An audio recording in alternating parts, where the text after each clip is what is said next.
अनेकांच्या पोटातील ओठावर येणाऱ्या गुपितांची बिनधास्त मांडणी करणारं बातमीपत्र। माझं नाव तर तुम्ही चर्चेत आणलंय। नाशिकच्या जागेवर अजून चर्चा सुरू आहे। बरेच जागेवर एकमत झालंय। नाशिकच्या जागेवरून अनेक जण मुंबईला जाऊन आले। तीनही पक्ष नाशिकच्या जागेवर चर्चा करतात। चर्चेनंतर कुणीही उमेदवार ठरेल तर आम्ही काम करणार। भुजबळ कुटुंबातील व्यक्तीला उमेदवारी द्या असं मी सांगितलं नाही। फक्त शिंदे गटाला जेवढे जागा मिळतील तेवढे आम्हाला द्या अशी मी मागणी केली। साताराऐवजी नाशिक द्या अशी चर्चा आहे। मात्र महायुतीमधील नेते निर्णय घेतील। मुख्यमंत्री यांच्याकडे नगरविकास खाता आहे। त्याबाबत असलेल्या एका कामासाठी मी गेलो होतो। शिवसैनिकांनी अस्वस्थ होण्याचं कारण नाही, मी पण तुमच्यातलाच होतो।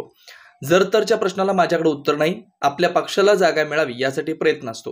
नाशिकची जागा आमच्याकडे आली तर चर्चा होईल आणि नंतर उमेदवार ठरेल। मनसे आल्यामुळे आमच्यात पेचप्रसंग निर्माण झाले नाहीत। महादेव जानकर महायुतीकडून उमेदवारी करणार आहेत। जर तरच्या प्रश्नाला राजकारणामध्ये उत्तर नसतं, हे सगळे हायपोथेटिकल क्वेश्चन्स असतात। त्याला कसं काय उत्तर देणार? असं झालं तर तसं होईल का, तसं झालं का तसं होईल। आणि एक आहे की त्या दोन पक्षामध्ये काही भांडणं असंही मी मानत नाही। प्रत्येक पक्षाच्या कार्यकर्त्याला आपल्या पक्षाला ही जागा मिळावी म्हणून प्रयत्न करावा लागतो। त्याप्रमाणे सगळे प्रयत्न करतात, तिन्ही बाजूचे लोक प्रयत्न करतात। त्यामुळे ते चालू आहे। त्याच्यात भांडण आहे असं म्हणायचं काय कारण आहे? मतप्रदर्शन करणं त्याला भांडण कसं काय म्हणता येईल? एक तर ते नाशिक जे आहे ते आमच्याकडे आली पाहिजे।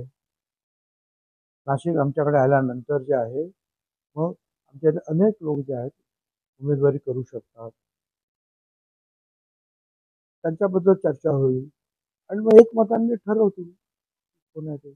असंच कसं ना, एक व्यक्ती डोळ्यासमोर ठेवून मला डोळ्यासमोर ठेवून ते मला प्रश्न विचारला तर कसं काय होईल? त्याला म्हणतो म्हटलं ना, जर त्याच्या प्रश्नाला कसं उत्तर जोपर्यंत कन्फर्मेशन येत नाही ती जागा सुटली का आम्हाला, तोपर्यंत पुढची काही चर्चा होत नाही।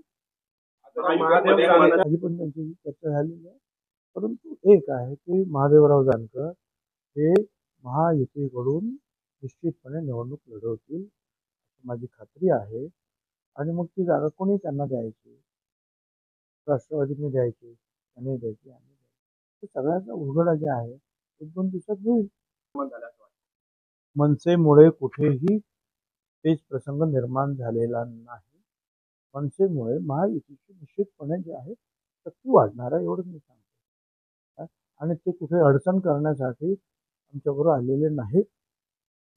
आणि पोक्त असे त्यांचे नेते आहेत राज ठाकरे वगैरे, त्यांना सगळं माहिती आहे की काय पाहिजे काय नाही।